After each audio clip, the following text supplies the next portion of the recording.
என்னாகமத்தின் புஸ்தகம் 12ஆம் அதிகாரம் 7வது வசனம், என் தாசனாகிய மோசேயோ அப்படிப்பட்டவன் அல்ல, என் வீட்டில் எங்கும் உண்மை உள்ளவன். இந்த வசனத்தில் நாம் ஏற்கனவே ஒரு காரியத்தை நாம் கவனித்திருக்கிறோம். மோசே குறித்து ஆண்டவர் சாட்சி கொடுத்தது. கர்த்தர் சாட்சி கொடுக்கிறார், என் தாசனாகிய மோசே உண்மை உள்ளவன் என்று சொல்லி அவர் சாட்சி கொடுக்கிறார். இந்த காரியத்தில் கர்த்தர் எப்படிப்பட்டவனுக்கெல்லாம் சாட்சி கொடுக்கிறார் என்பதை குறித்து தான் நாம் ஏற்கனவே பார்த்திருக்கிறோம். இன்னைக்கு நம்ம என்ன பார்க்க போறோம்னா, கர்த்தர் ஒரு வார்த்தை சொல்றாரு பாருங்க. அதில் 7வது வசனத்தில், என் தாசனாகிய மோசேயோ அப்படிப்பட்டவன் அல்ல, என் வீட்டில் எங்கும் அவன் உண்மை உள்ளவன், அவருடைய வீட்டில் உண்மை உள்ளவனாக இருந்தான் என்று சொல்லி நாம் பார்க்கிறோம். தேவனுடையதான வீட்டில் உண்மை என்பது ரொம்ப இம்பார்ட்டன்ட். தேவனுடைய வீடு என்பது பல காரியங்களை குறிக்கிறது. அவைகளை குறித்து தான் நாம் இப்பொழுது பார்க்க போகிறோம். குறிப்பாக இந்த இடத்துல கர்த்தர் அந்த 12ஆம் அதிகாரத்தில் ஆரம்பிக்கும் பொழுது முக்கியமாக ஒரு சம்பவத்தை குறித்து தான் ஆரம்பிக்கிறார். எதை குறித்து அப்படின்னு கேட்டால், மோசே குறித்து ஒரு தர்க்கம் வருகிறது, அல்லது மோசே குறித்து ஒரு கம்ப்ளைண்ட் அல்லது ஒரு காரியத்தை அவர்கள் சொல்லுகிறார்கள். என்ன சொல்றாங்க அப்படின்னு கேட்டால், எத்தியோப்பிய தேசத்து ஸ்திரீயை மோசே விவாகம் பண்ணியிருந்தபடியால் மிரியாமும் ஆரோனும் அவனை குறித்து என்ன செய்கிறாங்க, அவனை குறித்து அப்படி பேசினார்கள் என்று சொல்லி நாம் பார்க்கிறோம். இது மோசேயுடைய பர்சனல் லைஃபை குறித்து அவர்கள் பேசுகிறார்கள். பொதுவாக நாம் போன செய்தியிலே நாம் சொல்லியிருப்போம், உங்களுக்கு ஞாபகம் இருக்கும்னு நினைக்கிறேன். யாரை பற்றினதான பர்சனல் லைஃபை குறித்தும் பேச வேண்டிய அவசியம் நமக்கு இல்லை, யாரை குறித்தும் பேச வேண்டிய அவசியம் நமக்கு இல்லை. பொதுவாக நாம் என்ன செய்யணும் அப்படின்னா, தேவனுடைய தோட்டத்தில் நன்மை தீமை அறியத்தக்க கனியும் இருக்கும், ஜீவ விருட்சமும் இருக்கும். அதில் நம்ம ஜீவ விருட்சத்தை மட்டும் சாப்பிட்டு போகிறவங்களா இருக்கணுமே ஒழிய, அதில் இருக்கிற நன்மை தீமை அறியத்தக்க கனி என்ன செய்யக்கூடாது, சாப்பிடக்கூடாது. அது நமக்கு தேவையில்லை, அது மரணத்தை கொண்டு வரும். பொதுவாக நமக்கு இந்த பாம்பினுடைய உபதேசத்திலேருந்து வந்தவங்க நாம. எந்த பாம்பினுடைய உபதேசம்னா, பாம்பினுடைய காரியங்களை அவங்க கேட்டு அதற்கு பிறகு காயின் பிறந்து நாம் அந்த காயினுடைய சந்ததிக்குள்ளாக வந்தவர்களாக இருக்கிறோம். அதனால நமக்கு இந்த பாம்பினுடைய சுபாவம் கொஞ்சம் இருக்கும். என்ன சுபாவம் இருக்கும் அப்படின்னு கேட்டீங்கன்னு சொன்னா, அவன் தூஷிக்கிறவனாக இரவும் பகலும் சகோதரரை குற்றப்படுத்துகிறவன் அப்படின்னு இருக்கிறது. அவனுடைய வேலையை என்னன்னா, போய் நம்மளை பற்றி பிதா கிட்ட அல்லது தேவன்கிட்ட குற்றப்படுத்துறதா அவனுடைய வேலையாமா. உங்ககிட்டயே நிறைய நல்ல குணம் இருக்கும், அந்த நல்ல குணத்தை குறித்து ஆண்டவர்கிட்ட போய் அவன் புகழ மாட்டான். பாருங்க, யோபை பற்றி சொல்லும்போது, அவன் உத்தமனும் சன்மார்க்கனும் நீதிமானும் தேவனுக்கு பயந்தவனும் அப்படின்லாம் இருக்கு, அவனை போல் ஒருவனும் இல்லை அப்படின்னு ஆண்டவர் சொல்றாரு. அது அவருடையதான பாசிட்டிவ். அவன் சைடில் இருக்க பாசிட்டிவை பற்றி பேசுறாரு. அவன் என்ன சொல்றான், அவன் விருதாவாவா உமக்கு அவன் கீழ்ப்படிந்திருக்கிறான், நீங்க எல்லாம் செய்றீங்க அதனால அவன் அப்படி இருக்கான். அவனுடையதான நெகட்டிவ் சைடு. இப்போ நம்மகிட்ட இருக்கிற வெறும் நல்ல குணத்தை பார்த்து போறது. நான் எப்பவுமே ஒரு விஷயத்தை சொல்லுவேன், எனக்கு வேண்டப்பட்டவங்ககிட்ட தெரிஞ்சவங்ககிட்ட சொல்லுவேன், நான் கத்துக்கிட்டதை சொல்றேன். நான் அப்படி பயங்கரமான ஆள் அப்படின்லாம் சொல்லல, கத்துக்கிட்டதை சொல்வேன். நான் புரிஞ்சுக்கிட்டத ஒரு விஷயம், தேவனை பற்றி அறிகிற அறிவில் நான் புரிஞ்சுக்கிட்ட ஒரு விஷயம் என்னன்னா, நாம யாரை பற்றியுமே நல்ல விஷயத்தை மட்டும் பேசணும், நல்ல விஷயத்தை மட்டும் தான் பேசணும். ஏன்னா தேவன் வெறும் நல்ல விஷயத்தை மட்டும் பேசுகிறவராக இருக்கிறார். ஏன்னா அவர் நன்மையை மட்டும் பேசுகிறார். தீமை எல்லா இடத்திலும் இருக்கிறது. ஏன்னா எப்போவோ ஆரம்பிச்சிருச்சு தீமை, ஆதாமுக்கிட்டே ஆரம்பிச்சிருச்சு. அப்படி இருக்கும் பொழுது ஆதாமை பார்த்து ஆண்டவர் நீ உன்னை சபிச்சேன் அப்படிங்கிற வேர்டெல்லாம் அவர் சொல்லவே மாட்டார். நல்லா கவனிச்சு பாருங்க, உன் நிமித்தம் பூமி சபிக்கப்பட்டிருக்கும் அப்படின்னு. அப்புறம் ஸ்ரீ இடத்துல கேட்கிறார், ஏன் அப்படி பண்ண, சர்ப்பம் என்னை வஞ்சித்தது. நேரம் சர்ப்பத்துக்கிட்ட போயிட்டார். எனக்கு ரொம்ப பிடிச்ச ஒரு சம்பவம் என்னன்னா, பேதுரு ஆண்டவரை மறுதளிச்சிருவார். ஆனால் நல்லா கவனிச்சு பாருங்க, ஒரு இடத்துல கூட நீ ஏன் என்னை மறுதளிச்சேன்னு அவனை கேட்கவே மாட்டார் ஆண்டவர். ஒரு இடத்துல கூட கேட்க மாட்டார். திருப்பி வேற வர சொல்லுவார், சீமோனை வர சொல்லுங்கள் அப்படின்னு சொல்லுவார். வருவார். ஒரு இடத்துல கூட ஆண்டவர் அவரை பார்த்து ஏன்பா இப்படி பண்ண அப்படின்னு கேட்க மாட்டார். ஒரு தேவனுடைய சுபாவங்கள்ல ஒன்று என்ன அப்படின்னு கேட்டா, அடுத்தவரை குற்றப்படுத்தாதிருத்தல். அடுத்தவங்களுடைய கெட்ட குணம் இருக்கு, யார்கிட்டையும் இங்க கெட்ட குணம் இல்லாதவங்க உலகத்துல ஒருத்தரும் கிடையாது. இயேசு கிறிஸ்து ஒருவரை தவிர மிச்ச நல்லவன் ஒருவர் இங்க கிடையவே கிடையாது. Everybody have the negative part. அதான் என்ன ஒரு தம்பி ஒருத்தர் எனக்கு சொல்லி கொடுத்தான், எவ்ரி செயின்ட் ஹேவ் அ பாஸ்ஃபுல் சின் அப்படிமா. சின்னரா இருப்பாரு, எந்த ஒரு புனிதவராக இருந்தாலும் அவர் ஒரு காலத்துல என்னவா இருந்திருப்பாரு, கண்டிப்பாக அவருக்குள்ள சில பாவங்கள் இருந்திருக்கும். அதே மாதிரி எந்த ஒரு சின்னரும் எதிர்காலத்தில் என்னவா மாறலாம், செயின்டாக மாறலாம். அதனால நாம அந்த நெகட்டிவ் பாயிண்ட், அவர்களை பார்த்தா நெகட்டிவ் பாயிண்ட் அவங்களை கொடுத்து கூறுது. டிஜே சங்கர் அழகா ஒரு வார்த்தை மெசேஜில் சொல்லுவாங்க, நீங்கள் எப்பெல்லாம் கெட்ட காரியங்களை பேசுகிறீர்களோ நீங்கள் அவர்களைப் போல மாறுகிறீர்கள், அந்த கெட்டக்குரிய குணத்தை உங்களுக்கு மாத்துறீங்க. எப்போ நீங்கள் நல்லதை பற்றி பேசுறீங்களோ நீங்கள் நல்லவர்களாக மாறுகிறீர்கள் அப்படிம்பாங்க. ஸோ கூடுமான வரைக்கும் 99% நீங்கள் என்ன செய்யுங்க, நல்ல காரியங்களே பேசுங்க. இது ஒரு சுபாவம். இது அடுத்தவங்களை குற்றப்படுத்துறது ஒரு சுபாவம். ஒருவேளை உங்களுக்கு அவங்ககிட்ட நல்ல சுபாவங்கள் எதுவுமே தெரியல, எல்லாமே கெட்டதாக தான் இருக்குதுன்னா அவங்கள பற்றி பேசாமல் இருப்பது நல்லது. அவங்ககிட்ட இருக்கக்கூடிய கெட்டதை பேசி அந்த கெட்டதனுடைய காரியங்கள் உங்களுக்குள்ள வர, நீங்க ஒரு உதாரணம் சொல்றேன், நீங்க என்னதான் மீன் மார்க்கெட்ல போயிட்டு மீனை தூக்கி க்ளீன் பண்ணாலும் உங்க மேல அந்த மீன் வாசனை என்ன செய்யும், வீசத்தான் செய்யும். அவங்கள பத்தி கெட்டதை பத்தி பேசினா உங்களுக்குள்ளேயே அந்த சுபாவங்கள் வருவதற்கு நிறைய வாய்ப்பு இருக்கிறது. அப்போ இந்த இடத்துல என்ன ஆரம்பிக்குதுன்னா, மோசேயுடைய பர்சனல் லைஃப். அவனை பத்தி சொல்றாங்க, எத்தியோப்பிய ஸ்திரீயை திருமணம் செய்த நிமித்தம். போன வாட்டியே நம்ம அதை சொல்லிட்டோம், அவன் 2 கல்யாணம் பண்ணான்னு சொல்லி நிறைய பேர்கிட்ட என்ன இருக்குது, ஒரு காரியம் இருக்கிறது. மோசே 2 கல்யாணம் என்ன செய்யவே இல்லை. அந்த எத்தியோப்பிய ஸ்திரீ என்பது மீதியான் தேசம் என்பது எத்தியோப்பியர்கள் அங்கே குடியிருந்தது. அதை பற்றின எல்லா விளக்கங்களையும் உங்களுக்கு போன இதில் கொடுத்துட்டோம். இப்போ இதில் கர்த்தர் சொல்லக்கூடிய ஒரு விஷயம் என்னன்னா, என் வீட்டில் எங்கும் அவன் எப்படி இருக்கிறான், உண்மை உள்ளவன். மோசேயனுடைய பர்சனல் சரீரம் அல்லது பர்சனல் லைஃப் என்பது தேவனுடைய வீடு. நமக்கு தெரிந்திருக்கிற வசனம் தான், வாசிங்க. 1 கொரிந்தியர் 3ஆம் அதிகாரம் 16வது வசனத்தை வாசிங்க. நீங்கள் தேவனுடைய ஆலயமாய் இருக்கிறீர்கள் என்றும் தேவனுடைய ஆவி உங்களுக்குள் வாசமாய் இருக்கிறார் என்றும் அறியாதிருக்கிறீர்களோ? அப்ப நாம தான் தேவனுடைய வீடு. என் வீட்டில் எங்கும் அவன் உண்மை உள்ளவன் அப்படின்னா கர்த்தர் வாசம் பண்ணுகிறது அவனுடைய சரீரம். அவனுடைய சரீரத்தை குறித்து சொல்லப்படும் பொழுது அவன் உண்மை உள்ளவனாக இருக்கிறான் என்று ஆண்டவர் சொல்றார். பர்சனலாக ஃபர்ஸ்ட் பாயிண்ட், அவனுடைய சரீரத்தை, அவனுடைய பர்சனல் லைஃப், அவன் உண்மை உள்ளவன். இவங்க எல்லாரும் அவனை பத்தி குற்றப்படுத்துறாங்க. எத்தியோப்பிய ஸ்திரியை திருமணம் செய்தது நிமித்தம் அப்படின்னு சொல்றாங்க. ஆனா ஆண்டவர் சொல்றாரு, என் வீட்டில் அவன் உண்மை உள்ளவன். அவர் வீடு என்பது நம்முடைய சரீரத்தையும் குறிக்கிறதான ஒரு காரியம். இப்ப கவனிச்சுக்கொள்ளுங்க, நான் இந்த வசனத்தை வாசிச்சுட்டே இருக்கும்போது ஒரு மிக முக்கியமான ஒரு காரியத்தை, ஒரு விஷயத்தை கர்த்தர் வசனத்துல வந்து காண்பித்து கொடுத்தார். என்னன்னு கேட்டா, இப்ப இவங்க என்ன சொல்றாங்கன்னா, அந்த வசனம் 12:1 வாசிங்க பாப்போம். 12:1, எத்தியோப்பியா தேசத்து ஸ்திரீயை மோசே விவாகம் பண்ணியிருந்தபடியினால் மிரியாமும் ஆரோனும் அவன் விவாகம் பண்ணின எத்தியோப்பியா தேசத்து ஸ்திரீ நிமித்தம் அவனுக்கு விரோதமாய் பேசி. உங்க எல்லாருக்கும் தெரியும், இந்த அவருடைய மனைவி சிஃபோரால் எங்க இருந்து வந்தவங்க? மீதியான் தேசத்துக்கு இருந்தாங்க. அந்த எத்தியோப்பியா என்பது பழைய எத்தியோப்பியா, இப்ப இருக்கிறது கிடையாது, பைபிள்ல உள்ள எத்தியோப்பியா. அந்த மீதியான் தேசத்தை சார்ந்தவர்களாக இருக்கிறார்கள். அப்போ இந்த வசனத்தை படிக்கும்போது ஆண்டவர் ஓவராலா ஒரு விஷயத்தை தியானிக்கும்படி கிருபை தந்தார். என்னன்னா, ஏன் சிஃபோரால் வந்து தன் பிள்ளைக்கு வந்து அந்த கூர்மையான ஆயுதத்தை எடுத்து, கல்லை எடுத்து அவங்க என்ன செய்யறாங்க, ரத்த சம்பந்தமான புருஷன் அப்படின்னு சொல்றாங்க எகிப்துக்கு வர வழியில. ஏன் அதை அவங்க செஞ்சாங்க? அவங்க யாரு என்னன்னு சொல்லி வாசிக்கும் பொழுது உங்க எல்லாருக்கும் தெரியும், சிஃபோரால் அதாவது மோசேயின் மனைவி வந்து மீதியான் தேசத்தை சார்ந்தவங்க. அப்படிதானே இருக்குது. மீதியான் தேசத்து ஸ்திரியை தான் விவாகம் பண்ணினான் அப்படின்னு இருக்கு. இந்த மீதியானர்கள் யார்? வாசிங்க, ஆதியாகமத்தின் புஸ்தகம் 25ஆம் அதிகாரம் 1-2 வசனங்களை வாசிங்க. ஆபிரகாம் கேத்தூரால் என்னும் பேர் கொண்ட ஒரு ஸ்திரீயையும் விவாகம் பண்ணியிருந்தான். அவள் அவனுக்கு சிம்ரானையும் யக்ஷானையும் மேதானையும் மீதியானையும் இஸ்பாக்கையும் சூவாகையும் பெற்றாள். நல்ல கவனிங்க, இந்த மீதியானர்கள் யாருன்னா வேற யாருமே இல்ல, ஆபிரகாமுடைய சந்ததி. ஆபிரகாமுடைய சந்ததி தான் இந்த மீதியானர்கள். இப்போ பூமியில் உள்ள சந்ததிகள் எல்லாம் உனக்குள் என்ன செய்யப்படும்? ஆசீர்வதிக்கப்படும். இது ஆபிரகாமுக்கு கொடுத்ததான வாக்கு தத்தம். பூமியில் உள்ள சந்ததிகள் எல்லாம் உனக்குள் ஆசீர்வதிக்கப்படும். நீங்க கொஞ்சம் கொஞ்சமா அப்படியே ஓவராலா எடுத்து பாருங்க. வெளியே போன எல்லா சந்ததியும் ஒரு இடத்துல கர்த்தர் கொண்டு லிங்க் பண்ணுவார். ஆபிரகாமோடு என்ன செய்வார்? லிங்க் பண்ணுவார். இப்போ இஸ்மவேலை அனுப்பிவிட சொல்லிட்டார் இல்லையா? அனுப்பிவிட சொல்லி அவங்க போ, அவனையும் நான் என்ன செய்வேன்? பெரிய ஜாதியாக்குவேன். ஒரு இடத்துல இஸ்மவேலர்கள் எங்க வராங்கன்னு கேட்டீங்கன்னா, கானானியர்கள்ல இருக்கக்கூடிய ஏசாவுடைய பிள்ளைகள் வழியாக உள்ளே நுழைகிறார்கள். உள்ளே வராங்க அவங்களும். அடுத்து லோத்து கூட வந்தது. லோத்தை பத்தி நம்ம தெரியும், லோத்தை அனுப்பி விட்டுட்டார். லோத்துவை நீங்க பாத்தீங்கன்னா கடைசியா லோத்துவின் சந்ததி 2 இருக்குது, அம்மோன், மோவாப். இந்த மோவாபையும் கொண்டு வருவார் உள்ள. எங்க கொண்டு வரார்? யார் வழியாக கொண்டு வராரு? ரூத்தின் வழியாக கொண்டு வரார். ரூத்து மோவாபிய ஸ்திரீ உள்ள கொண்டு வரார். லோத்துக்கு 2வது சந்ததி அம்மோன். அம்மோன் எங்க கொண்டு வரார்னா, தாவீது போய் என்ன செய்வாரு? ராஜ்யபாரத்தை பிடிச்சு போய் யோசுவா தான் அதை பிடிப்பார். பிடிச்ச போது தாவீது போய் அம்மோன் ராஜாவினுடைய கிரீடத்தை எடுத்து தன் தலையின் மேல் வைத்துக் கொண்டான் அப்படின்னு இருக்கும். அம்மோனியர்களையும் உள்ள கொண்டு வந்துட்டார். இப்ப யோசிச்சு பாருங்க, எல்லா காலகட்டத்திலும் ஒருத்தர் மூலமாக ஒருத்தர் உள்ள கூட்டு வர ஆண்டவர். பூமியில் உள்ள சந்ததிகள் எல்லாம் உள்ள வரும். யோசேப்பு வழியா எகிப்தியர்கள் உள்ளே வருவாங்க.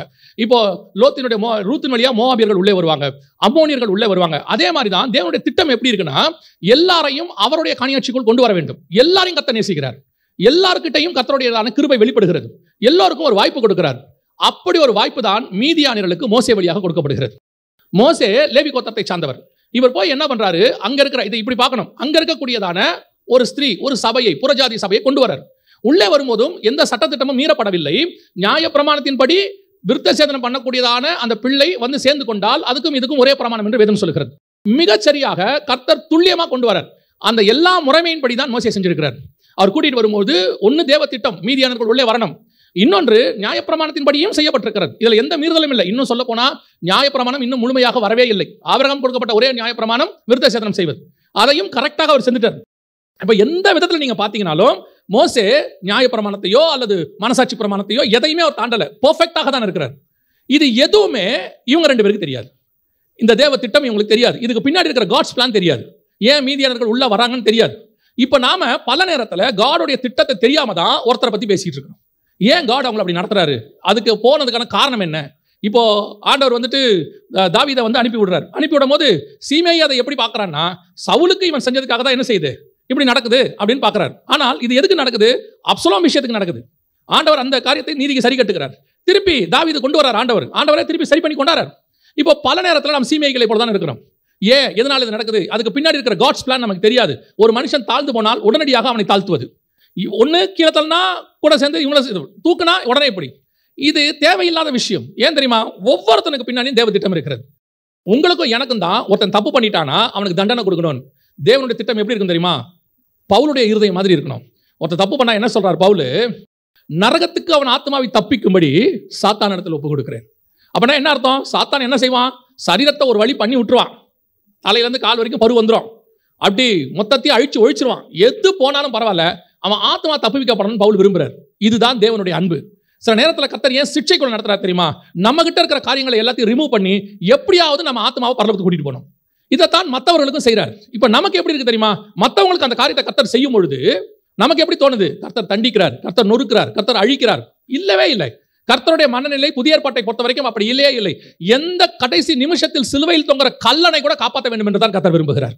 கர்த்தர் ஒரு நாளும் ஒருத்தனை அழிச்சு போட்டணும்னு கர்த்தர் விரும்புறதே கிடையாது. அதனாலதான் உங்கள் வாயை திறந்து ஒரு நாளும் யாரை குறித்தும் தேவ திட்டம் தெரியாம பேசிடாதீங்க. அது உங்க கூட பிறந்த அக்காவா இருக்கலாம், தங்கச்சியா இருக்கலாம், அண்ணனா இருக்கலாம், தம்பியா இருக்கலாம், சொந்தக்காரனா இருக்கலாம், நண்பர்களா இருக்கலாம், அல்லது மூணாவது மனுஷனா இருக்கலாம், ஊழியக்காரனா இருக்கலாம், விசுவாசியா இருக்கலாம். நம்முடைய வேலை அது அல்ல. நம்முடைய வேலை ஒன்று, உங்களுக்கு அப்படிப்பட்ட காரியங்கள் தெரிய வந்தால் தேவனுடைய மனதுக்கு நீங்க வரணும். தேவனுடைய இருதயம் உங்களுக்கு வரணும். அந்த இருதயம் எப்படி இருக்கும் தெரியுமா? ஆண்டவரே, உமக்கென்று ஒரு நாள் பயன்படுத்தப்பட்ட மனுஷன், உம்முடைய சாயலாய் படைக்கப்பட்ட மனுஷன், இவன் காப்பாற்றப்பட வேண்டும் என்கிற எண்ணம் தான் உங்களுக்கு வரணும். அதுதான் குமாரனின் சாயலுக்கு ஒப்பாய் மாறுவது. நீங்கள் கிறிஸ்துவின் சாயலுக்கு ஒப்பா மாறுறீங்கன்னா அப்படிப்பட்டவனை நீங்கள் காப்பாற்ற நினைப்பீர்கள். காப்பாற்ற என்ன? அவன் ஆத்மாவை தப்புவிக்க நினைப்பீர்கள். அதே நேரத்தில் பிசாசின் சுபாவம் உங்களுக்கு வருமானால் மேலும் குற்றப்படுத்தி அவனை அழிக்க நினைப்பீர்கள் அல்லது ஒழிக்க நினைப்பீர்கள். உங்களுக்கும் எனக்கும் அந்த வேலையை கர்த்தர் கொடுக்கவே இல்லை. அதான் வேதம் சொல்லுது, அவன் என் வீட்டில் எங்கும் உண்மை உள்ளவன். ஏன்பா? இவங்க பார்வைக்கு அது எத்தியோப்பியா தேசத்து ஸ்திரீ, இவங்க பார்வைக்கு அது புறஜாதி, இவங்க பார்வைக்கு இவன் கொண்டாந்து நியாயப்பிரமாணத்தை நம்ம கிட்ட பேசுறான். கர்த்தர் பேசுறாருன்றா. இவன் கர்த்தர் பேசி இருந்தா இந்த பொண்ணை கல்யாணம் பண்ணிருப்பானா? கர்த்தர் இவனை கல்யாணம் பண்ண விட்டுப்பாரா? சில நேரங்களிலே கர்த்தர் மீதியான் தேசத்து ஸ்திரீயை திருமணம் செய்ய சொல்லுவார். மற்றவங்களுக்கு அவர் பார்வைகளுக்கு அது தப்பாக இருக்கும். ஆனால் கர்த்தர் சொல்லுவார், அவன் என் வீட்டில் எங்கும் உண்மை உள்ளவன். பல நேரங்களிலே நமக்கு தெரியாத தேவ திட்டம் என்னன்னு நமக்கு தெரியாது. நம்ம ஏன் அதை பத்தி பேசுவானே, நம்ம ஏன் அதை பத்தி சொல்லுவானே, ஒருவேளை சில நேரம் நமக்கு மனசுக்கு ஒத்து போகாது. ஆனால் தேவ திட்டம் அப்படி இருக்கும் பொழுது நாம் அதை குறித்து பேசாமல் இருப்பது நல்லது. ஏன் அப்படி நடந்துச்சு நம்ம பேசாமல் இருப்பது நல்லது? அதுக்கு பின்னால் ஏதோ ஒன்று இருக்கும். அதுல ஏதோ கர்த்தர் சரி பண்ணுவார். ஒருவேளை அவர்கள் தவறாகவே பண்ணி இருந்தாலும் அதை சரி பண்ணி மீண்டும் கொண்டு வர வேண்டும் என்பதுதான் தேவ திட்டமாக இருக்குமே ஒழிய அவங்க இனிமேட்டு பாளையத்துக்குள்ள வரவே கூடாது, அறுப்புண்டு சாவட்டோன்னு ஒரு நாளும் கர்த்தர் நினைக்கவே மாட்டார். எப்பேற்பட்டவனையும் திருப்பி கொண்டு வர வேண்டும் என்பது தேவனுடைய திட்டம். விசுவாசிகளுக்கு ஒரு நாளும் அந்த அடுத்தவங்களை குறித்ததான ஒழிந்து போகணும் அப்படிங்கிற எண்ணம் வரவே கூடாது. தேவனுடைய மனநிலை என்னவா இருக்கணும் தெரியுமா? எப்படி ஆகிலும் அவள் திருப்பி வந்துடணும், எந்த சூழ்நிலையிலும் வந்துடணும் அப்படின்னு தான் யோசிக்கணும். இப்போ எத்தியோப்பியா ஸ்திரீவை திருமணம் பண்ண உடனே இவங்க பண்ண எல்லா காரியத்தினுடைய முடிவு என்னவா இருந்துச்சுன்னா இவங்க மேலதான் குற்றம் சுமற்றப்பட்டது. கடைசியா என்ன ஆச்சுன்னா அவனை குறித்து பேசுவதற்கு உங்களுக்கு எப்படி தைரியம் வந்துச்சுன்னு ஆண்டவர் கேட்கிறார். அப்ப என்ன ஆண்டவரே, எத்தியோப்பியா ஸ்திரீயை திருமணம் பண்றது நீங்க வந்து அக்செப்ட் பண்ணிக்கிறீங்களா அப்படின்னா இவ்வளவு பிளான் உங்களுக்கு எக்ஸ்பிளைன் பண்ணணும் அவசியமே இல்லை. கர்த்தருக்கு கர்த்தர் வந்து உங்ககிட்ட இல்ல, அவன் மீதியான் தேசம், மீதியானுங்கிறது ஆபிரகாமுடைய வம்சம், ஆபிரகாமுடைய வம்சத்தை திருப்பி கொண்டு வரணும், நான் அவனுக்கு வாக்கு பண்ணியிருக்கேன், அந்த வம்சத்தை வாக்கு பண்றதுக்கு தான் நான் இவனை மீதியானுக்கு அனுப்பினேன். இதெல்லாம் ஆண்டவர் நம்ம கிட்ட சொல்ல வேண்டிய அவசியம் இல்லை. அவர் சர்வ வல்லமை உள்ள தேவன். அவருடைய திட்டத்தை நீங்க அறிஞ்சிக்க வேண்டிய அவசியம் இல்லை. உங்களுடைய திட்டம் அவர் என்ன வச்சிருக்காருன்னு அதை மட்டும் தெரிஞ்சுக்கிட்டீங்கன்னா போதும். அவனுக்கு ஏதோ ஒன்று இருந்துட்டு போகுது, அது அவனுக்கும் தேவனுக்கும் உள்ளது. ஏன் அவன் அப்படி பண்ணா, ஏன் இவன் இப்படி பண்ணா, ஏன் இந்த மாதிரி பண்ணா, முழுவதும் கர்த்தருடைய கரத்தில் இருக்கிறது. நீங்களும் நானும் அதில் தலையிட வேண்டிய அவசியம் இல்லை. சபைக்கு சில சட்டத்திட்டங்கள் இருக்குது, கர்த்தர் கொடுத்திருக்கிறார், அதை நம்ம சபையில் ஃபாலோ பண்றோம். பாத்தீங்கன்னா தாமஸ் ஆல்வா எடிசன் என்ன பண்ணிட்டு இருந்தாராம், லேப்ல வந்து ஏதோ கண்டுபிடிச்சிட்டே இருந்தாரு. திடீர்னு எதையோ கலக்கும் போது லேப் வெடிச்சிருச்சு. லேப் வெடிச்சு துக்குள் ஆயிருச்சு. அப்புறம் முதல்ல ஒரு வாரம் கழிச்சு எல்லாத்தையும் ரெடி பண்ணி போய் பார்த்தா தாமஸ் ஆல்வா எடிசன் வந்து குதிக்கிறாரு, கத்துறாரு. உடனே அவரோட அசிஸ்டன்ஸ்லாம் வந்து என்ன லேப் வெடிச்சு இவ்வளவு நஷ்டம் இருக்கு, இப்படி சிரிக்கிறீங்க, சந்தோஷப்படுறீங்க? இல்ல, இது வெடிச்சதுல ஒரு நன்மை நடந்துச்சு, இங்க பாருங்க இந்த புது காம்பினேஷன் ஒன்று கண்டுபிடிச்சிருக்கு, இது நம்ம பேட்டன் ரைட்ஸ் வாங்கிடலாம், இது ஒரு புது கண்டுபிடிப்பு அப்படின்னு. இப்போ நீங்க அத்தனை பேரும் லேபை வெடிக்க முடியுமா? இப்போ எப்படி இருக்கும்? தாமஸ் ஆல்வா எடிசன் லேபை வெடிச்சதுனால புது கண்டுபிடிப்பு வந்துச்சு, நம்ம எல்லாரும் லேபை வெடிக்கலாம்னு ஒத்துப்போமா? அது ஏதோ ஒன்று 1000 லட்சத்தில் ஒன்று நடக்கும், அது காடோடைய தானே பிளானாக இருக்கும். அதனால அதையெல்லாம் நம்ம என்ன செய்ய முடியாது, முழு ஃபார்முலாவை எடுத்துக்கவே முடியாது. அதே நேரத்தில் அப்படி ஒன்று நடந்தால் நீங்கள் அதை குறித்து பேசாதீர்கள், அது நமக்கு தேவையும் இல்லை. ஏன்னா கர்த்தருடைய திட்டம் ஒருத்த மேலே ஒன்று இருக்குன்னா நாம் அதில் தலையிட்டு நாம வாங்கி கட்டிக்கூடாது. நீங்கள் கடைசியில் வாங்கி கட்டிக்கிட்டது யார் தான் வாங்கி கட்டிக்கிட்டா? அவங்க தான் வாங்கி கட்டிட்டாங்க. முதலாவதாக அந்த 12ஆம் அதிகாரம் 7ஆம் வசனம் சொல்லுது, மோசேயின் வீட்டில் எங்கும் உண்மை உள்ளவன், அவன் தன்னுடைய தேவன் தங்குற தன்னுடைய ஆலயத்தில், இந்த சரீரத்தில் அவன் எப்படிப்பட்டவனாக இருந்தான்? உண்மை உள்ளவனாக இருந்தான். இப்ப யோசித்து பாருங்க, அவன் சரீரத்தில் உண்மை உள்ளவனாக இருந்ததுனால தான் கர்த்தர் அவனுக்காக வந்து சாட்சி கொடுக்கிறார். நமக்காக யார் சாட்சி கொடுக்குறாங்கன்றது ரொம்ப இம்பார்ட்டன்ட். மனுஷனுடைய சாட்சியை நம்ம எப்பவுமே விரும்புறோம் இல்லையா? அது இருக்கு, ஒரு ஃபேக்ட். எப்படின்னு கேட்டால் மற்றவங்க சொல்லும்போது நம்ம இதயத்தில் என்ன வருது? ஒரு சந்தோஷம் வருது, அப்பாடா ஒரு 4 பேர் நல்லது சொன்னாங்க. ஆனால் என்ன பிரச்சனைனா, இதே மனுஷர்கள் நாளைக்கு உங்களுக்கு விரோதமாய் பேசுவதற்கும் வாய்ப்பு இருக்கிறது. அது உங்களை துக்கத்தைப்படுத்தும். எனக்கு ரொம்ப ஆச்சரியமா ஒரு விஷயம் ஒன்று படிச்சு வேதத்தில், அவர் பேசுறதை பார்த்து அவர் ஆச்சரியப்பட்டார்கள்னு இருக்கும். அதுக்கு பிறகு இவர் என்ன பண்றாரு, நாகமானை குறித்தும் அப்புறம் வந்துட்டு சாரிபாத் விதவையை குறித்தும் பேசுறாரு. உங்களை விட்டு புறஜாதியார் ஆண்டவர் அதிகம் நேசிக்கிறாரு அப்படின்னு சொல்லி அவர் என்ன செய்யறாரு, நாகமானை குறித்தும் அப்புறம் வந்துட்டு சாரிபாத் விதவையை குறித்தும் பேசுறாரு. அதே ஆள் அவரை அந்த இடத்துல வசனம் சொல்லும், தம்மை விசுவாசித்தவர்களை நோக்கி அப்படின்னு இருக்கும். அது வரைக்கும் இவர் வார்த்தையை அவன்லாம் அப்படியே பயங்கரமா கேட்கறான், பயங்கரமா புகழ்றான். எல்லாரும் அவருக்கு நற்சாட்சி கொடுத்து அவருடைய வாயிலிருந்து புறப்பட்ட கிருபையுள்ள வார்த்தைகளை குறித்து ஆச்சரியப்பட்டு, இவன் யோசேப்பின் குமாரன் அல்லவா என்றார்கள். சரி, இப்போ என்ன சொல்றான்? அத்தனை பேர் புகழ்றான், வாயிலிருந்து கிருபை உள்ள வார்த்தை. அடுத்து 23. இப்ப யாரை பார்த்து பேசுறாரு? புகழ்ந்தவங்களை பார்த்து பேசுறாரு. இப்ப வாசிங்க 29. எழுந்திருந்து அவரை ஊருக்கு புறம்பே தள்ளி தங்கள் ஊர் கட்டப்பட்டிருந்த செங்குத்தான மலையின் சிகரத்திலிருந்து அவரை தலைகீழாய் தள்ளிவிடும்படிக்கு அவ்விடத்திற்கு கொண்டு போனார்கள். இவங்க யாரு? இப்பதான் புகழ்ந்தான், இப்பதான் சொன்னான். என்ன மாதிரி வார்த்தை, என்னமா பேசுறாரு? கிருபை பொருந்தின வார்த்தைகளை பேசுகிறார். அவரை நோக்கி இப்ப சத்தியம் பேச ஆரம்பிக்கிறார். சில நேரத்தில் இதான் மனுஷனுடையதான புகழ்ச்சி, மனுஷனுடையதான சாட்சி. உங்களுக்கு அவனே சொல்வான், அப்புறம் அவனே தலைகீழ கூட்டு போவான். அவனே நல்லவன்பா, நீங்க காசு கொடுக்காட்டி அவனே கெட்டவன்பா. அதான் உலகம், இவ்வளவுதான் உலகம். ஆனால் தேவன் உங்களை குறித்து சாட்சி கொடுத்தால் அந்த சாட்சி மெய்யான சாட்சியாக இருக்கிறது. அது மாறவே மாறாது. அதான் சாட்சி. இப்ப நம்ம எதுக்கு ஆசைப்படுறோம்? மனுஷ சாட்சிக்கு ஆசைப்படுறோம். ஆனால் ஆசைப்பட வேண்டியது எதுக்கு என்று சொன்னால் தேவனிடத்திலிருந்து வர வேண்டிய சாட்சிக்கு நம்ம ஆசைப்படணும். அப்பத்தான் அது உண்மையான சாட்சியாக இருக்கு. ரெண்டாவது வாசிங்கள், அதே என்னாகும் 12:7 வாசிங்க பாப்போம். என் தாசனாகிய மோசேயோ அப்படிப்பட்டவன் அல்ல, என் வீட்டில் எங்கும் உண்மை உள்ளவர். ரெண்டாவது, தேவனுடைய வீடு என்பது எதை குறிக்கிறது? வாசிங்க ஏசாயா தீர்க்கதரிசன புத்தகம் 56ஆம் அதிகாரம் 7வது வசனம் வாசிங்க. நான் என் பரிசுத்த பர்வதத்துக்கு கொண்டு வந்து என் ஜெப வீட்டிலே அவர்களை மகிழ பண்ணுவேன். அவர்களுடைய சர்வாங்கத கணங்களும் அவர்களுடைய பலிகளும் என் பலிபீடத்தின் மேல் அங்கீகரிக்கப்பட்டிருக்கும். என்னுடைய வீடு சகல ஜனங்களுக்கும் ஜெப வீடு என்னப்படும். அப்போ சர்ச்சுங்கிறது, ஜெப வீடுங்கிறது என்னன்னு கேட்டீங்கன்னா கர்த்தருடைய வீடு. இப்ப இவர் சொல்றாரு, என் வீட்டில் எங்கும் அவன் உண்மை உள்ளவன். இந்த பூமியில முதல்ல கர்த்தருக்கென்று ஒரு வாசஸ்தலத்தை உண்டாக்கினது யார் தான் உண்டாக்கினா? மோசே தான் உண்டாக்கினார். அந்த பிளானை கர்த்தர் யார்கிட்ட தான் கொடுக்கிறாரு? மோசே கிட்ட தான் கொடுக்கிறாரு. இப்ப யோசிச்சு பாருங்க, தான் வாசம் பண்ணுவதற்கு ஒரு ஸ்தலம் பூமியில வேண்டும். கிட்டத்தட்ட 2000 வருஷமா ஆபிரகாம் கிட்டையோ, ஏனோக்கு கிட்டையோ, ஈசாக்கு கிட்டையோ, யாக்கோபு கிட்டையோ, யோசேப்பு கிட்டையோ சொல்லாத தேவன் யார்கிட்ட வந்து சொல்றாரு? மோசே கிட்ட சொல்றாரு, நான் உங்கள் நடுவிலே வாசம் பண்ணும்படி எனக்கு ஒரு என்ன உண்டு? வாசஸ்தலத்தை ஆயத்தம் பண்ணு அப்படிங்கிறார். இப்போ ஆயத்தம் பண்ணக்கூடியதான அந்த வாசஸ்தலத்துக்கு பின்னாடி பரலோகத்தின் திட்டம் இருக்கு. நல்லா கவனி. ஏன் அவர் வீட்டில் எங்கும் உண்மை உள்ளவன் சொன்னாருன்றதுக்கான விளக்கம். அந்த வாசஸ்தலம் அவருடைய வீடை கட்டுறாரு. இப்ப அப்படி வச்சுக்கோங்க, அவருடைய வீட்டை இப்ப கட்டுறாரு, வாசஸ்தலத்தை கட்டுறாரு. அதை கட்டுகிற பொறுப்பை யார் கையில் கொடுக்கணும்? நீங்க ஒரு வீட்டை கட்டுற பொறுப்பை யார்கிட்ட கொடுப்பீங்க? நீங்க யாரை ட்ரஸ்ட் பண்றீங்களோ அவங்க தான் கொடுப்பீங்க, இல்லையா? உங்களுக்கு இன்ஜினியரா இருக்கட்டும், அந்த நிறைய இன்ஜினியர்ஸ் தெரிஞ்சாலும் நீங்க ட்ரஸ்ட் பண்ற ஒரு ஆள்கிட்ட தான் அந்த கட்ட சொல்லி கொடுப்பீங்க. இப்ப கர்த்தர் யாரை நம்புறாரு? மோசேயை நம்புறாரு. மோசேயை எதுக்காக நம்பினார்? மோசே பெரிய இன்ஜினியர்ன்றதுக்காக நம்பினாரா? மோசே வந்து உண்மையிலேயே எகிப்துல என்னவா இருக்கிறாரு? இன்ஜினியராக இருக்கிறார். 7ஆம் அதிகாரம் அப்போஸ்தலர் நடவடிக்கைகள் சொல்லுது, அவன் எகிப்தின் கலைகளிலும் சகல சாஸ்திரங்களிலும் எகிப்தின் கலைகளிலும் வாக்கிலும் வல் செய்கையிலும் வல்லவனாக இருந்தான் வசனம் சொல்லுது. அப்போ எகிப்துல இவர் வந்து எல்லாம் படிச்சிருக்கிறார், எல்லாத்துலயும் பெஸ்டா இருக்கிறார். ஒரு குறிப்பு சொல்லுது, அவர் வந்து ராமசேஸுக்கு ஒரு ஊரையே கட்டியிருக்கிறாருன்னு சொல்லி. அப்படி வர ராமசேஸுங்கிறது எகிப்துல இருக்க ஒரு பார்வோன். யாத்ராகமத்தின் புத்தகத்தில் 2ஆம் அதிகாரத்தில் அவரை குறித்து சொல்லப்பட்டிருக்கு. அப்படி அவருக்கு ஒரு ஊரையே கட்டின பெரிய ஆள் தான் இவர். ஸோ அதனால கர்த்தர் இவர்கிட்ட அதை கொடுத்தாரா? ஒரு பெரிய இன்ஜினியர்கிட்ட கொடுப்போம் அப்படின்னு சொல்லி கொடுத்தாரா அப்படின்றத கொஞ்சம் நீங்க எடுத்து பார்த்தீங்கன்னா உங்களுக்கு எகிப்தை பற்றி தெரியும். எகிப்தில் தான் பிரமிட் கட்டப்பட்டது. இந்த பிரமிடுங்கிறது மோசே காலத்துக்கு முற்பட்டது. இன்னை வரைக்கும் எல்லாரும் என்ன சொல்றாங்கன்னா எகிப்து ஒரு 5000 வருஷத்துக்கு முன்னாடி உள்ளதுன்னு சொல்றாங்க. மோசே 4000 வருஷம் தான் ஆகுது. ஸோ மோசேக்கு முன்னாடி உள்ளதாக தான் இருக்கும் அப்படிங்கிறதா எல்லாருடைய கருத்து. அப்ப யோசிச்சு பாருங்க, ஒரு பிரமிட் மாதிரி ஒரு விஷயத்தை கட்டியிருக்கிறாங்க. ராமசேஸுக்கு ஒரு ஊர் கட்டுறாங்க. அவங்க கட்டக்கூடியதான எல்லா காரியங்களும் பயங்கர ஜைஜாண்டிக்கா இருக்கு. அப்படியாப்பட்ட ஒரு இன்ஜினியரை கூட்டு வந்து கர்த்தர் வந்து ஒரு பிளான் கொடுக்குறாரு. இந்த பிளானுடையதான சைஸ் என்னன்னு கேட்டீங்கன்னா 300 முழ நீளம். அப்படிதானே இருக்குது. நம்ம ஊருக்கு சொன்னா ஒரு 450 அடி, இவ்வளவுதான். 450 அடின்னு சொல்ல போனா ஒரு வீடு 600 ஸ்கொயர் ஃபீட் வீட்டில் ஒரு ரூம்னு வச்சுக்கோங்களேன், ஒரு ரூமும் ஹாலும் இவ்வளவுதான் இருக்கும் மொத்தமே. இதை கட்ட சொல்றாரு. 3 அடுக்கா கட்ட சொல்றாரு. பலிபீடம், பிரகாரம், பரிசுத்த ஸ்தலம், மகா பரிசுத்த ஸ்தலம் அப்படின்னு 3 அடுக்கா கட்ட சொல்றாரு. 3 பார்ட்டா கட்ட சொல்றாரு. இதை கட்ட சொல்லும் பொழுது மோசேயை பார்த்து ஆண்டவர் சொல்லி இருந்தாருன்னா ஒரு வார்த்தை, மோசே எனக்கு ஒரு வாசஸ்தலம் வேணும், எனக்கு வந்து என்ன செய்ய, நான் வாசம் பண்ற மாதிரி நல்ல இடம் கட்டு அப்படின்னு சொல்லியிருந்தாருன்னா ராமசேஸை விட பெஸ்ட் பிளேஸை கட்டியிருப்பார். அவர் ராமசேஸை விட மிகச்சிறந்ததே அவர் கட்டியிருப்பார். ஆனால் மோசே கிட்ட சொல்லும் பொழுது கர்த்தர் ஒரு வார்த்தை சொல்றாரு. வாசிங்க யாத்ராகமத்தின் புத்தகம் 25ஆம் அதிகாரம் 9வது வசனம் வாசி. நான் உனக்கு காண்பிக்கும் வாசஸ்தலத்தின் மாதிரியின்படியும் அதனுடைய எல்லா தட்டுமுட்டுகளின் மாதிரியின்படியும் அதை செய்வீர்களாக. அதே 25-40 வாசிங்க. மலையிலே உனக்கு காண்பிக்கப்பட்ட மாதிரியின்படியே அவைகளை செய்ய எச்சரிக்கையாயிரு. எச்சரிக்கையாயிரு. 2வது மாதிரியின்படி. 3வது வாசிங்க. 26-30 வாசிங்க. இவ்விதமாக மலையின் மேல் உனக்கு காண்பிக்கப்பட்ட மாதிரியின்படியே வாசஸ்தலத்தை நிறுத்துவாயாக. திருப்பி திருப்பி காட் சொல்றாரு, நான் உனக்கு ஒரு மாடல் காட்டுறேன், இந்த மாடல் படி செய், இந்த மாடல் படி செய், இந்த மாடல் படி செய். 3 தடவை சொல்றாரு. அதுல ஒரு தடவை கேர்ஃபுல்லா இருங்கிறார். இதை நீங்க சாதாரணமா எந்த ஒரு இன்ஜினியர்ட்ட சொன்னீங்கன்னாலும் டென்ஷன் ஆயிடுவாங்க. காரணம் என்னன்னா அவரு மிகப்பெரியதான ஒரு இன்ஜினியர். அவர்கிட்ட ஒரு 3 ரூம் கொடுத்துருக்கோம், சின்ன ரூம். அது கூட கல் வச்சு கட்டுறதில்ல, பிரமிட் ஃபுல்லாக கல் வச்சு கட்டினது. இது வெறும் ஸ்க்ரீன் வச்சு கட்டுறது. இதை கொடுத்துட்டு ஒரு தடவைக்கு 3 தடவை சொல்றாரு, இதை கட்டுவதற்கு நீ என்ன யாரு, எச்சரிக்கையாரு.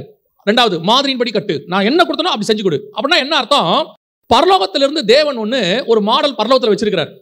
இந்த ஆசாரிப்பு கூடாரம் என்பது உங்களுக்கு தெரியும்னு நினைக்கிறேன். பரலோகத்தினுடைய மாடல் அது. பரலோகத்தில் வெளிப்படுத்தல் 7:9 சிங்காசனம், வெளிப்படுத்தல் 15:2 கண்ணாடி கடல், வெளிப்படுத்தல் 6:8-9 வந்து பலிபீடம். இந்த 3 மாடல் தான் காட்டுறார். அந்த ஒரிஜினலை காட்டுறார். காட்டிட்டு இது மாதிரி நீ கீழே கட்டு. ஏன் மாதிரியின்படி கட்டுறானா, இந்த பிளானுக்கு பின்னாடி ஹெவனுடைய திட்டம் வேற ஒன்று இருக்கு. ஏன்னா இந்த ஆசாரிப்பு கூடாரம் என்பது முழுக்க முழுக்க இயேசு கிறிஸ்துவோட மாடல். இயேசு கிறிஸ்து தான் மகாபரிசுத்த கிருபாசனத்துக்குள்ள உட்கார்ந்து இருக்கிறவர். அவர் தான் உடன்படிக்கை. அந்த உடன்படிக்கை பெட்டிக்குள்ள 3 இருக்கு. அதான் தெரிந்து கொள்ளப்படுதல். இயேசு கிறிஸ்து ஒரு பக்கம் நியாயப்பிரமாணம் கல்லு, ஒரு பக்கம் மண்ணா வைக்கப்பட்ட பொற்பாத்திரம், இது சுயாதீன பிரமாணம். இது எல்லாத்துக்குடைய ஒரு நிழல் தான் ஆசாரிப்பு கூடாரம். அதுல இருக்கிற பஸ்கா ஆட்டுக்குட்டி, இயேசு கிறிஸ்து அடிக்கப்படுதல், பலிபீடம், பிரதான ஆசாரியன், வரப்போகிற இயேசு கிறிஸ்துக்கு அடையாளம். இது ஒவ்வொன்றுக்கு பின்னாடியுமே தேவ திட்டம் இருக்கு. இதுல ஒரு இன்ச்சு மாறினா கூட ஹெவன் பிளான் மாறிடும். கொஞ்சம் மாறிச்சுன்னா ஹெவன் திட்டம் மாறியே போயிடும். சோ ஹெவன் கொடுக்கிற அந்த சைஸ், அந்த காரியங்கள் அத்தனையும், கலர் எல்லாம் பெர்ஃபெக்ட்டா இருக்கணும். சிவப்பு தீர்ந்த ஆட்டுக்கடாவினுடைய தோலை போர்த்துவாயங்கன்னா என்ன அர்த்தம்னா, அது இயேசு கிறிஸ்து முழுவதுமாக ரத்தம் தோய்ந்திருக்க போகிறார். சிவப்பான கிடாரி தலை முதல் கால் வரைக்கும் சிவப்பா இருக்கணும்னா இயேசு கிறிஸ்து தலையிலிருந்து கால் வரைக்கும் அடிக்கப்பட்டு சிவப்பாக காணப்பட போகிறார். ஒவ்வொன்றுக்கு பின்னாடியும் கிறிஸ்து இருக்கிறார். பரலோகம் இருக்கு. அந்த மாடலை கொண்டு வந்து தேவன் பூமியில உள்ள ஒரு மனுஷனை நம்பி கொடுக்கிறார். யோசிச்சு பாருங்க, 2000 வருஷமா அப்படி ஒரு மனுஷன் கிடைக்கல, ஒரு மனுஷன் கிடைச்சிருக்கிறான். அவங்கிட்ட கொடுக்கிறாரு. இதுதான் என் வீட்டில் எங்கும் உண்மை உள்ளவன். அது அர்த்தம் என்னன்னா, நான் என்ன சொல்றனோ அதை அவன் அப்படியே செய்வான். நான் என்ன காண்பிக்கிறனோ அதை அப்படியே காட்டி செஞ்சு கொடுப்பான். அதுல கொஞ்சம் கூட மாத்த மாட்டான். தன் சுயத்தை கலக்க மாட்டான், தன் அறிவை கலக்க மாட்டான், தனக்கு தெரிஞ்சதை யூஸ் பண்ண மாட்டான். கர்த்தர் எனக்கு என்ன சொன்னாரோ அதான் அங்க. இந்த மாதிரி 100% கீழ்ப்படுகிற ஒருத்தன் தான் மோசே. உங்களால என்னால முடியுமா? அதை இப்ப முடியுமா? எந்த ஒரு காரியத்தையும் கர்த்தர் சொல்றாருன்னு வச்சுக்கோங்களேன், அதுல நம்மளை அறியாமலேயே நம்முடைய சுயம் கொஞ்சம் கலக்கும். நம்மளை அறியாம நம்ம மாம்சம் கலக்கும். அந்த இடத்துல என்ன சொல்லுவோம் தெரியுமா? எனக்கு தெரியாதா, எனக்கு புரியாதா அப்படின்னு நம்ம சொல்லுவோம். நான் படிக்கலையா, எனக்கு ஞானம் இல்லையா, அப்புறம் ஏன் ஆண்டவர் எங்கிட்ட கொடுத்தாரு? ஏன் உங்ககிட்ட கொடுத்தாரு தெரியுமா? நீ அறிவாளி என்பதனால உங்ககிட்ட கொடுக்கல, நீ பயங்கர திறமசாலின்னு ஒன்று கொடுக்கல. அவருக்கு தேவை நான் சொன்னதை செய்வதற்கு ஒருத்த வேணும். 100% கீழ்ப்படுகிறவன். வாசிச்சு பாருங்க, 1 நாளாகமம் 28:10 வாசிங்க. இப்போதும் எச்சரிக்கையாயிரு. நல்ல கவனிங்க, சாலமோனை பார்த்து தாவீது சொல்ற வார்த்தை. இப்பொழுதும் நீ என்னவாயிரு? எச்சரிக்கையாயிரு. சரி, கர்த்தர் உன்னை தெரிந்து கொண்டார், எச்சரிக்கையாரு, கேர்ஃபுல்லாரு. எதுக்கு கேர்ஃபுல்லாரு? 12 வாசிங்க. ஆவியினால் தனக்கு கட்டளையிடப்பட்டபடியெல்லாம் அவன் செய்ய வேண்டிய கர்த்தருடைய ஆலய பிராகாரங்களும் தேவனுடைய ஆலயத்து பொக்கிஷங்களையும் பரிசுத்தமாக நேர்ந்து கொள்ளப்பட்டவைகளின் பொக்கிஷங்களையும் வைக்கும் சகல சுற்றறைகளும் இருக்க வேண்டிய மாதிரியையும் அப்படின்னா என்ன அர்த்தம்? எல்லாமே மாடல். அத்தனையும் டேவிடுக்கு ஆண்டவர் காமிச்சிட்டார். தாவீதுக்கு எல்லாத்தையும் காட்டிட்டார். அந்த மாடலை கொண்டு வந்து தாவீது சாலமோன்ட்ட கொடுத்துட்டு சொல்றாரு, இதை கட்டுவதற்கு நீ என்னவாயிரு? எச்சரிக்கையாயிரு. சாலமோனை போல ஞானம் உள்ளவன் உலகத்தில் ஒருவனும் இல்லை. அந்த ஞானம் உள்ளவன்கிட்ட கர்த்தர் சொல்ற வார்த்தை, இதை மடி கட்டுறதுக்கு நீ என்னவாயிரு? எச்சரிக்கையாயிரு. ஏன்னா உன் ஞானத்தோட கட்டுற ஆளை எனக்கு வேண்டாம், எனக்கு கீழ்ப்படிஞ்சு கட்டுற ஆள் தான் எனக்கு வேணும். பல நேரங்களிலே நம்மகிட்ட இருக்க பிரச்சனை இதுதான். அது ஆவிக்குரிய வாழ்க்கையா இருக்கட்டும், குடும்ப வாழ்க்கையா இருக்கட்டும், ஊழியமா இருக்கட்டும், கர்த்தர் நம்மகிட்ட என்ன சொல்றாரோ அது அப்படியே 100% செய்யற ஆளு, 100%. ஏன்னா கர்த்தர் ஆவியில சொல்லக்கூடியது. அந்த வசனம் என்ன சொல்லுது? ஆவியினால் தனக்கு கட்டளையிட. அதை நீங்க செய்யணும்னா மாம்சத்துல இருந்து ஆவிக்கு செய்யணும். எவ்வளவு கஷ்டம் பாருங்க. நீங்க இப்ப எதுல இருக்கிறீங்க? மாம்சத்துல இருக்கிறீங்க. மாம்சத்துக்கு ஆவிக்கு என்ன ஆகாது? என் ஆவி மனுஷனோடு கூட போராடாது. இது மாம்சம், அது ஆவி. ஆனா கர்த்தர் என்ன எக்ஸ்பெக்ட் பண்றாருன்னா, என் ஆவி சொல்றத உன் மாம்சம் கேட்கணும். அதனாலதான் சபையை பார்த்து கர்த்தர் சொல்றாரு, ஆவியானவர் சபைகளுக்கு சொல்லுகிறதை காதுள்ளவன் கேட்க கடவன். நான் என்ன சொல்றேனோ அதை அப்படியே செய், கூட எதையும் கலக்காத. அப்படி கலக்காம 100% கர்த்தர் சொன்னது. இதுல பெரிய இன்னொரு டிராபேக் இருக்கு தெரியுமா? என்ன டிராபேக் தெரியுமா? மோசேய பயங்கரமான அறிவாளி. மோசே யாரு? பயங்கரமான அறிவாளி. 7ஆம் அதிகாரம் சொல்லுது. இப்ப இவனுக்கு ஹெல்ப் பண்றதுக்கு ஒருத்தனை கொடுத்தாருல, யாரு அவன்? யார் தெரியுமா? யூகித்து ஞானமாய் செய்யக்கூடியவன் பெசலேயேல். இவங்கிட்ட கொடுத்தா இன்னொரு அறிவாளி, இன்னொருத்தன் இருப்பான் பெசலேயேல் கூட. அவன் பேர் என்ன? அகோலியா. அவன் ஒரு அறிவாளி. நீங்க நல்லா கவனிச்சு பாருங்க, மாத்தி செஞ்சவன் அத்தனை பேரும் பெண் சொன்னதான் மாற்றி செஞ்சிருப்பான். ஆதாம்ல இருந்து ஆபிரகாம்ல இருந்து ஆண்டவர் கடைசியா சொல்வார், போ உன் ஒய்ஃப் என்ன சொல்லுது அதே செய்ப்போ அப்படின்னு சொல்லி அனுப்பி விடுவார். இவ்வளோ பெண்களை கொடுத்துருக்காரு. இவ்வளோ ஒரு அறிவாளி பெசலேயேல், அகோலியால், இவ்வளோ பேர். இத்தனை பேரும் எவ்வளோ அட்வைஸ் கொடுப்பான்? எவ்வளோ கொடுப்பான்? அத்தனை பேர் சொல்றதையும் செய்யக்கூடாது. அதான் இருக்கிறதுலே மோசேக்கு டெஸ்டே அதுதான். இருக்கிறதுலே கஷ்டம் மோசேக்கு தான். த டாப் மோஸ்ட் அறிவாளி.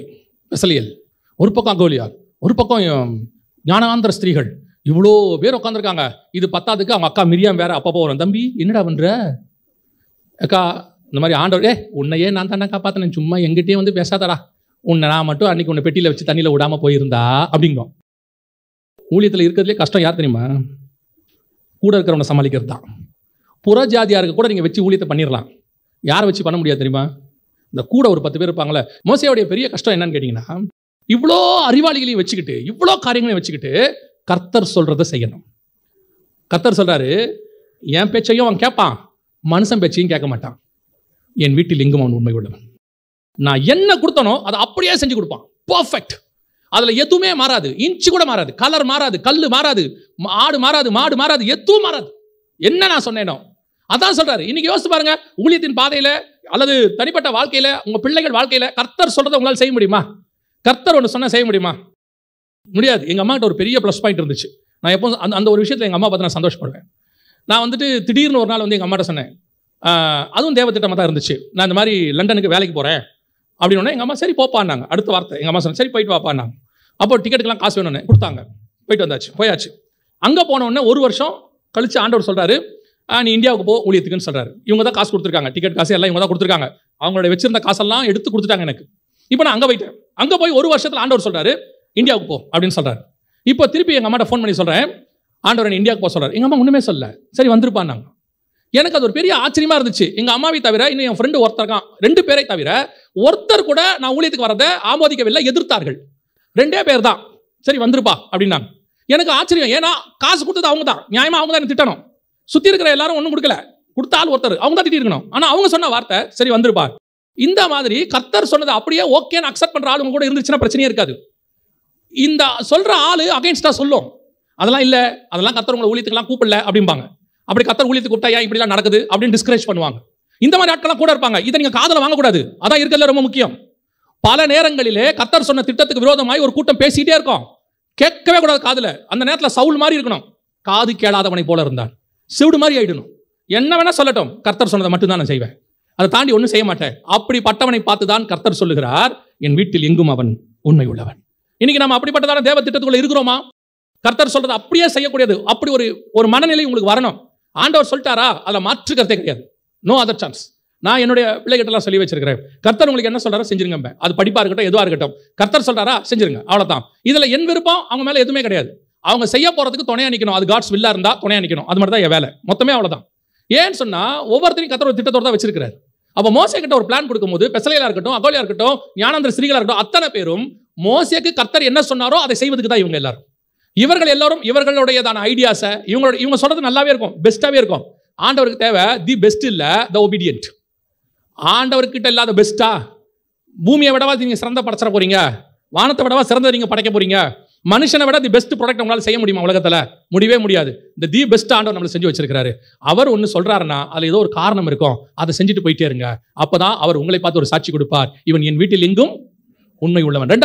முதலாவதாக மோசே தன் பர்சனல் லைஃப் கர்த்தருக்கு முன்பாக உண்மை உள்ளவனாக இருந்தான். 2வது, தனக்கு கொடுக்கப்பட்ட ஊழியம், அழைப்பு, தரிசனம், தனக்கு கொடுக்கப்பட்ட காரியங்களில் அவன் 100% பெர்ஃபெக்ட் உண்மை உள்ளவனாக இருந்தான். கடைசியாய் வாசிங்க, ஏசாயா தீர்க்கதரிசன புத்தகம் 14ஆம் அதிகாரம் 17வது வசனத்தை வாசிங்க.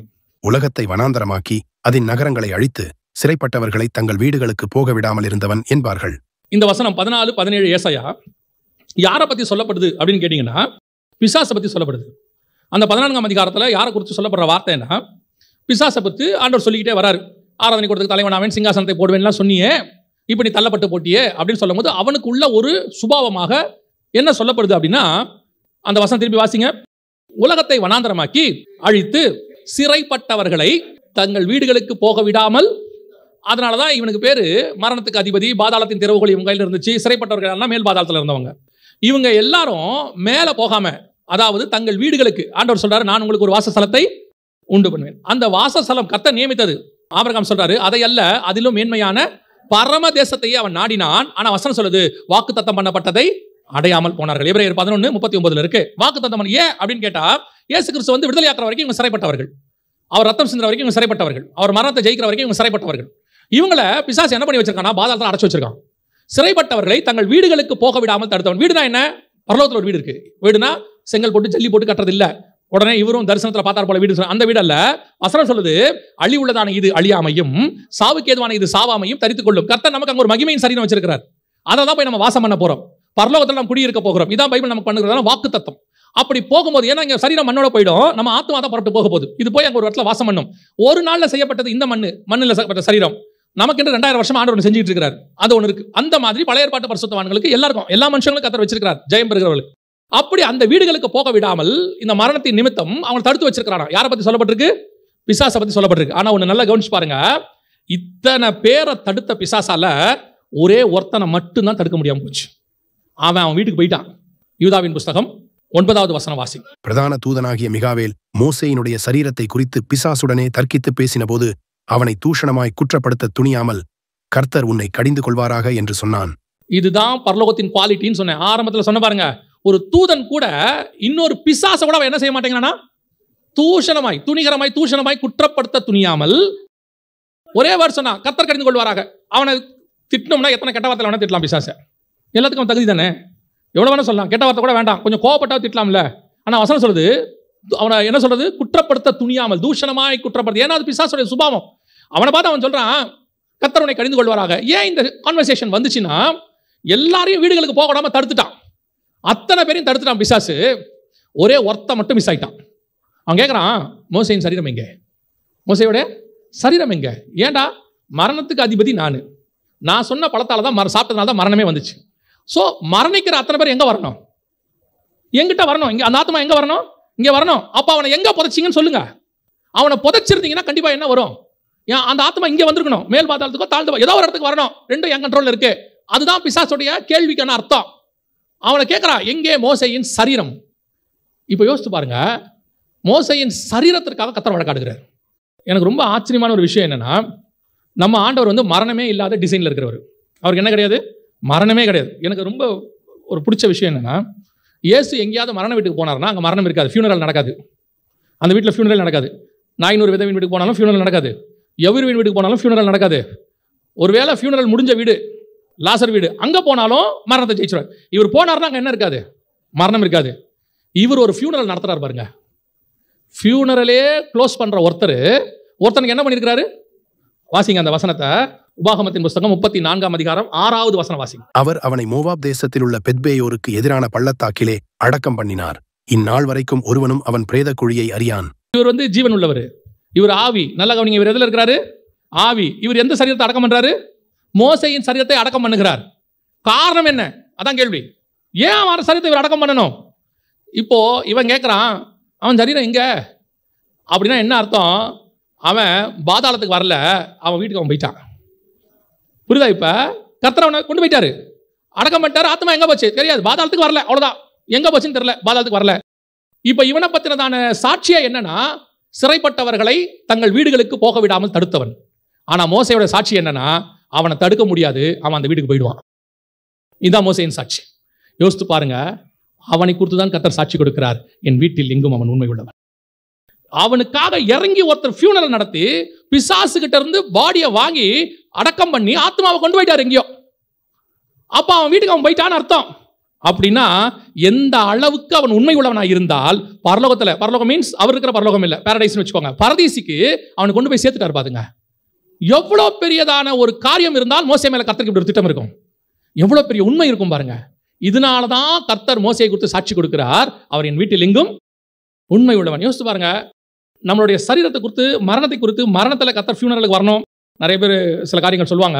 சில பரிசுத்தவான்களுடைய அடக்க ஆராதனையில் திடீர்னு மழை பெய்யும், அல்லது திடீர்னு ஒரு காரியம் நடந்தவொன்னு சொல்லுவாங்க, கர்த்தரே என்ன செய்யறாரு, அதை கனப்படுத்துறாரு. சில மரணத்தை வந்து சொல்லுவாங்க, அவர் ரொம்ப மகிமையா கர்த்தரோட நித்திரை அடைஞ்சாரு, அப்படியே படுக்கையில் உயிர் போயிடுச்சு, சில காரியங்கள்லாம் சொல்லுவாங்க. இதெல்லாம் ஒரு பக்கம். ஆனால் மோசேயை குறித்து வேதம் சொல்லுது, அவனுடைய சரீரத்தை கொண்டு போய் அவரே அடக்கம் பண்ணியிருக்கிறார். அவரே கொண்டு போய் அடக்கத்தை நடத்திருக்காரு. தூதனை வச்சு பண்ணாரா, இல்லை வசனம் சொல்லுது அவர் அடக்கம் பண்ணினார் அப்படின்னு இருக்கு. இப்போ நமக்கு வருகை வருதுன்னு வச்சுக்கோங்க, சீக்கிரம் வருகை வந்துற போது, மரணம் பார்க்குறோமோ இல்லையோ, வருகையை பார்க்குறோன்னு வச்சுக்கோங்க. நம்முடையதான வருகை, அல்லது நாம போக போறோம் இல்லையா பரலோகத்துக்கு, நம்ம வீட்டுக்கு போறோம்ல, அப்படிதான் வசனம் சொல்லுது, நம்ம வாசஸ்தலத்துக்கு போறோம்ல. இந்த வாசஸ்தலத்துக்கு போகும்போது கர்த்தர் இந்த மாதிரி ஒரு கணத்தை நமக்கு தருவாரா? ஸ்தேவான் மரிச்ச உடனே, மரிக்கிறதுக்கு முன்னாடி பார்க்குறாரு, வசனம் சொல்லுது, அவர் எப்படி இருந்தாரா?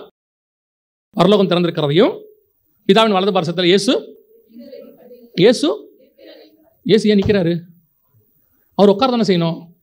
அவர் மரித்து உயிர்த்தெழுந்த உடனே வசனம் சொல்லுது, நீர் என்னுடைய வலது பாரசத்தில் உட்காரும். ஆனால் ஸ்தேவான் பார்க்கும்போது இயேசு என்ன பண்ணுறாரு? அதோட அர்த்தம் என்ன தெரியுமா? அவர் உட்கார்ந்துருக்கிறவர் தான். ஆனால் ஸ்தேவானுடைய மரணம் மகிமையாக இருக்கும் பொழுது அவன் பரதேசிக்குள்ள நுழைகிற அந்த தருணத்தை இயேசு எழுந்திருச்சு நின்று வரவேற்கிறார். இதுதான் கர்த்தர் கொடுக்கிற கனம். மோசேயின் சரீரத்துக்கு ஒரு கனத்தை கர்த்தர் கொடுப்பாரானால் உங்களுடைய என்னுடைய உயிர்த்தெழுதலுக்கு கர்த்தர் இன்னொரு கனத்தை வைத்திருக்கிறார். யாருக்கு தெரியுமா? அவர் வீட்டில் எங்கும் உண்மை உள்ளவனுக்கு. நான் எப்பவும் சொல்கிறது தான், ஏன்னா அதை நான் சொல்கிறத வருத்தப்பட மாட்டேன். ஏன்னா அது என்னுடைய ஆசை. அதுதான் சாலனோரஜம்மா பாடியிருப்பாங்க, அது அவங்க ஆசை. பறந்து புறா போல் சிறகடித்து பாடி சென்றோர் நாள் இளைப்பாருவேன், பரலோக வாசல் பரம சீயோன் பூரித்து என்னை வரவேற்குமே. அந்த அம்மாவுடைய ஆசையை பாருங்க. அப்படி போகும்போது ஹெவன் ஏஞ்சி நின்று கூப்பிடுமா, வாங்க சாலனோரஜி சக்ஸஸ்ஃபுல்லாக முடிச்சிட்டீங்க, என்னுடைய சந்தோஷத்துக்குள் பிரவேசிங்கன்னு ஆண்டவர் சொல்வாராம். எவ்வளோ பெரிய கனம் பாருங்க. மோசேயின் சரீரத்துக்கு கனப்படுத்தின ஆண்டவர், தேயானுடைய மரணத்தில் எழுந்து நின்று கனப்படுத்தின ஆண்டவர், நீங்களும் நானும் பரலோகத்துக்குள்ளே நுழையும் போது அதே கனத்தை கொடுப்பதற்கு அவர் தயாராக இருக்கிறார். ஆனால் அந்த கனத்தை நீங்கள் நானும் பெறுவோமா? அதான் கேள்வி. பெறுவோமா? யாருக்கு தெரியுமா அந்த கனம் வரும்? அவன் என் வீட்டில் எங்கும் உண்மை உள்ளவன். அவனை குறித்து சாட்சி கொடுத்தவர், அவர் மரணத்திலும் அந்த சாட்சியை அவர் ப்ரூஃப் பண்றாரு. அவர் மரணத்தில் ப்ரூஃப் பண்றாரு. மோசேயின் சரீரத்தை பார்த்து சொல்றாரு, அதெல்லாம் கொடுக்க முடியாது. எங்கங்க எதிரி வந்து கேட்கறான், எங்கங்க மரணத்தில் ஒருத்தன் செத்து போயிட்டான் பாடி எங்கங்க? அந்த பேச்சை நீ பேசாத, கர்த்தர் உன்னை கடிந்து கொள்வார். ஏன்? ஃபார்முலாவை தாண்டி நடக்குது வேலை. ஃபார்முலாவை தாண்டி நடக்குது. ஃபார்முலா படி செத்தவங்க அத்தனை பேர் எங்க போயிடணும்? பாதாளத்துக்கு போயிடணும். லாவை பிரேக் பண்றாரு. அதெல்லாம் கொடுக்க முடியாது மோசேயின் சரீரத்தை. இல்லைங்க, இவன் போய் ஆண்டவர்கிட்ட போய் பயங்கரமாலாம் பேச முடியாது. பிசாசு யாருன்னா தள்ளப்பட்ட தேவதூதன் தானே, வேலைக்காரன் தானே. அவன் போய் கேட்டாலும் என்ன கேட்கணும்? ஆண்டவர் கேட்பாரு, என்ன வந்திருக்கிற அப்படின்னா அவன் பதில் சொல்லணும். ஒரு வேளை ஆண்டவர் பார்த்து, ஆண்டவரே இந்த மோசேயின் சரீரத்தை அந்த பேச்சால பேசாத, வாய் மூடிட்டு போகும்பாரு. அவன் என்ன மீறி பேச முடியும்? என்ன பேச முடியும்? ஆண்டவர்கிட்ட ஒரு வார்த்தை பேச முடியாது. அவர் தான் லா மேக்கர். அவர் நினைச்சானா லாவை மாற்றி அமைக்கும் வல்லமை உள்ளவராக இருக்கிறார். அவர் லா மேக்கர். அவரே லா போட்டிருக்கிறாரு மரிச்ச சரீரத்தை. ஆனால் மோசேக்காக அந்த லாவை தாண்டி புது லா எழுதுறாரு. நான் கொண்டு போய் அடக்கம் பண்ணுறேன். அந்த தேவன் உங்களுக்கும் எனக்கும் அப்படி செய்ய வல்லமை உள்ளவராக இருக்கிறார்.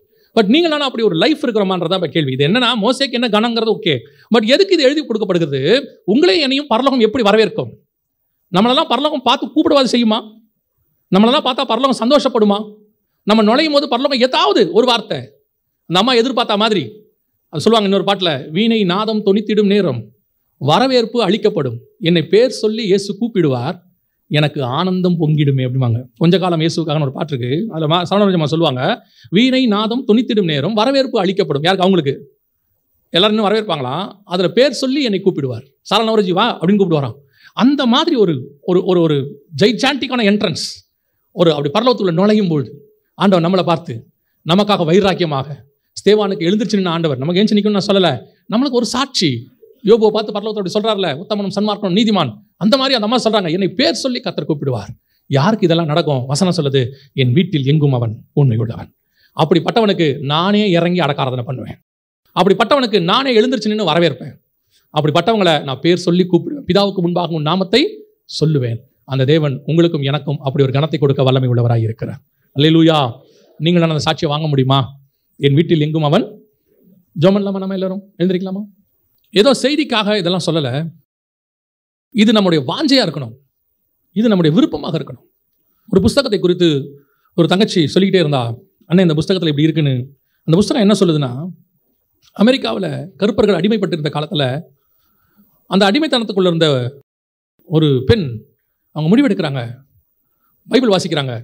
அதில் அவங்க ஒரு முடிவெடுக்கிறாங்க, எகிப்து ஜனங்கள், எகிப்திலிருந்து எபிரேயர்களை விடுதலையாக்க கர்த்தர் மோசேயை பயன்படுத்தினால் எங்களுக்கும் ஒரு மோசையை அனுப்புவார் அப்படின்னு. அந்த நேரத்தில் ஆண்டவர் சொல்றார், நீ ஏன் அந்த மோசையா இருக்கக்கூடாதுன்னு சொல்லி. அந்த அம்மா ஒரு விசுவாசத்தோட ஜெபம் பண்றாங்க. எத்தனையோ ஆயிரம் பேரை அவர்கள் அடிமைத்தனத்திலிருந்து விடுதலையாக்கி இருக்கிறாங்க. கொண்டு போய் வேற ஒரு பட்டணத்திலே கொண்டு போய் சேர்த்துருக்கிறாங்க.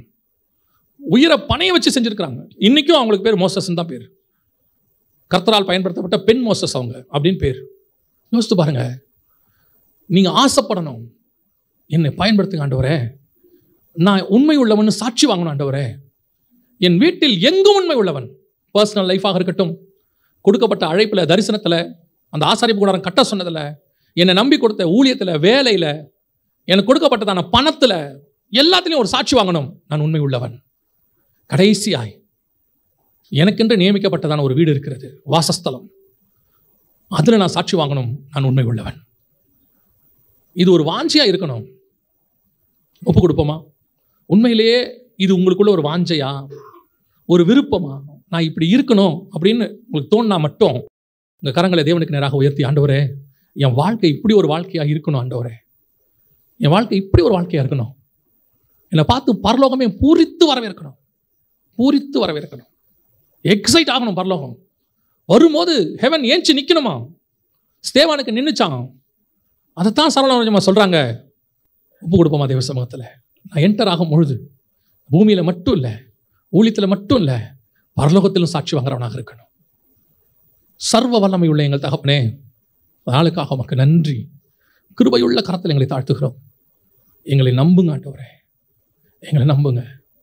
நீர் விரும்புகிறபடி நாங்கள் எங்கள் ஓட்டத்தை ஜெயத்துடன் முடிய, அந்த நாடு சுதந்தரிக்க கர்த்தர் கிருபை பாராட்டும்.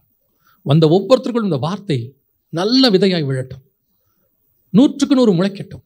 கர்த்தர் கிருபை தருவீராக. மகிமையுள்ள கரத்தில் எங்களை தாழ்த்துகிறோம் எங்கள் ஆண்டவர் இயேசு கிறிஸ்துவின் நாமத்தில் பிதாவே.